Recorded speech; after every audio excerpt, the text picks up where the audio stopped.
Sara Shiva fala sobre o divórcio de Zé Felipe e Virgínia e fala sobre o tema casamento e os motivos. Confira. Hoje eu quero comentar o caso da separação da Virgínia. Está abalando a internet, um monte de gente comentando, postando, e muitas pessoas me cobraram o meu posicionamento, o que eu penso sobre isso. O que eu entendo, compreendendo um pouquinho do psicológico das pessoas, é que o Brasil adotou a Virgínia como uma pessoa onde muitas mulheres se espelhavam, porque a nossa nação é uma nação que tem muitas histórias repetidas de lares desajustados e relacionamentos abusivos familiares. Então a Virgínia, quando ela ali começou a vencer financeiramente, não depender do homem, e começou a prosperar e virar uma celebridade famosa, rica, milhares e milhares de pessoas no Brasil passaram a olhar para isso e se espelhar e se imaginar naquele lugar, né? Ela começou a fazer muito sucesso. Por quê? Porque ela era o retrato do que muitas mulheres queriam ser, do que muitas mulheres sonhavam ser, conseguir, né? Muitas mulheres, eu atendo muitas pessoas, há mais de 20 anos eu atendo famílias, gabinetes pastorais, e muitas mulheres, eu já ouvi várias vezes, só não estão sozinhas porque precisam do recurso da família, porque precisam que o marido sustente. E algumas por medo de não conseguirem criar os filhos, sobreviverem sem um marido. Então a Virgínia, quando ela chegou à mídia, ela começou a ser essa pessoa, ela criou uma história, tem um storytelling na história da Virgínia que rodeia a Virgínia muito forte. Quando ela começou esse relacionamento com esse rapaz, né, acho que é Zé Felipe, o nome dele, eu não acompanho muito, mas eu ouvi tanto esses dias, né, que eu acabei decorando, parece que é filho do cantor Leonardo, que é um querido, conheço o Leonardo, a gente se encontrava muitas vezes ali nos bastidores da Xuxa, na minha época do SNZ. O Zé Felipe e ela formaram um casal que impactou muitas pessoas, porque ele é super carinhoso, super amoroso, e elogia, e ele é o oposto total daquele relacionamento que ela viveu. Então, todo mundo vendo aquela família ser construída, muitos filhos, tudo muito lindo, todos os dois ricos, a coisa linda. Até que de repente essa bomba da separação e todo mundo, meu Deus, como é que pode? Eles não eram felizes? O que será que aconteceu? Bom, eu não vim dizer o que aconteceu porque realmente eu não sei. Eu não sou amiga deles para saber o que aconteceu e até se soubesse não falaria. Mas eu vim comentar sobre por que acontecem as separações, os divórcios.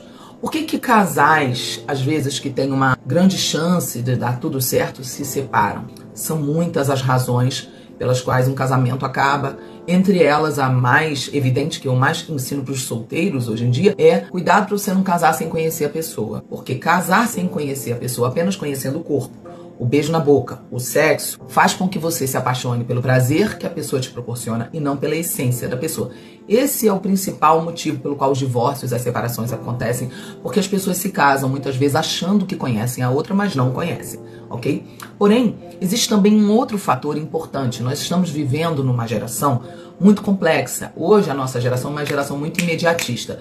Já saiu na Organização Mundial da Psicologia, se você der um Google você vai achar, que os smartphones, a tecnologia de touch, de tecla touch, mudou o funcionamento cerebral. A adolescência hoje vai até os 25 anos, segundo a Organização Mundial de Psicologia. Se você der um Google, você vai achar isso.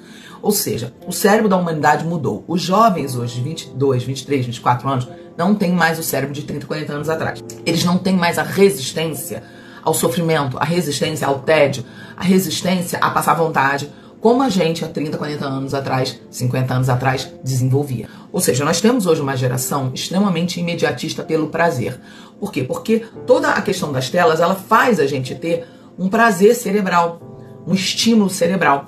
As pessoas não estão mais crescendo, amadurecendo, sabendo lidar com o não, sabendo lidar com agora não, sabendo lidar com chega.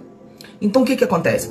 Um dos maiores problemas da nossa atualidade, né, do nosso tempo, é que as pessoas, elas querem só fazer o que elas gostam. E quando você fala de casamento, você não pode achar, acreditar, isso é uma ilusão infantil, que casamento você só vai ter momentos agradáveis. Quando você se casa com alguém, o casamento é uma aliança. A decisão de casar com alguém inclui, vão ter dias, vai ter dia ruim, vai ter dia bom.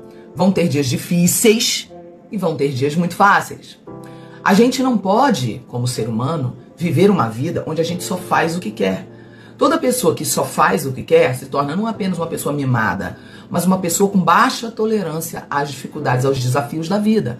E isso, futuramente, é uma condenação para o quê? Para criar uma depressão, para criar um desejo de morte, suicídio, porque pessoas que não têm resistência para lidar com as dificuldades da vida, elas não têm resistências para passar pelas lutas.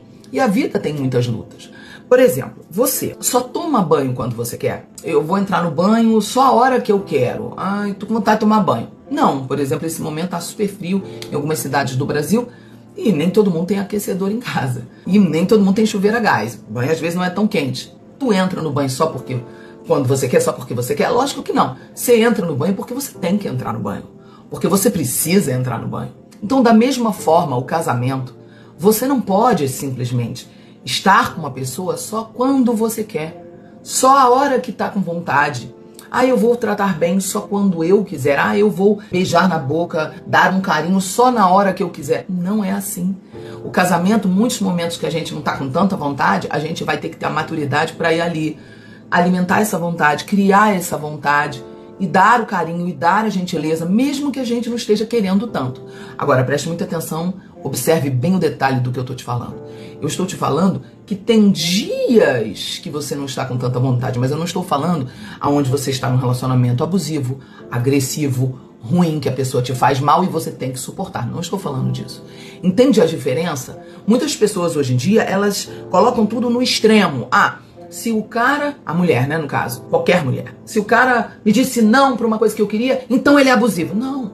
Mesma coisa o homem. Ela um dia estava estressada com TPM, ela é abusiva. Também não.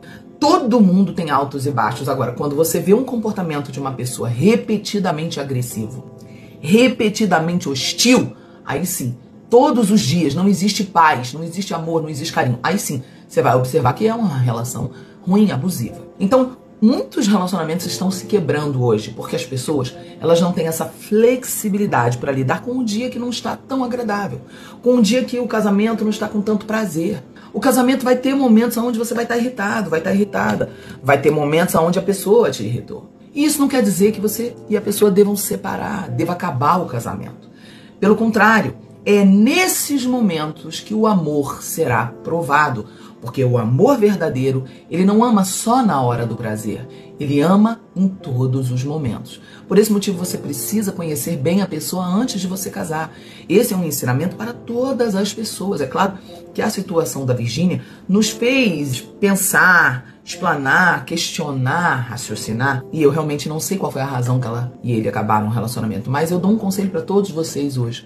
Conheça bem a pessoa antes de casar. Entenda. Comece pela amizade, não pelo beijo e não pelo sexo. Porque pela amizade você vai conhecer o caráter antes do prazer.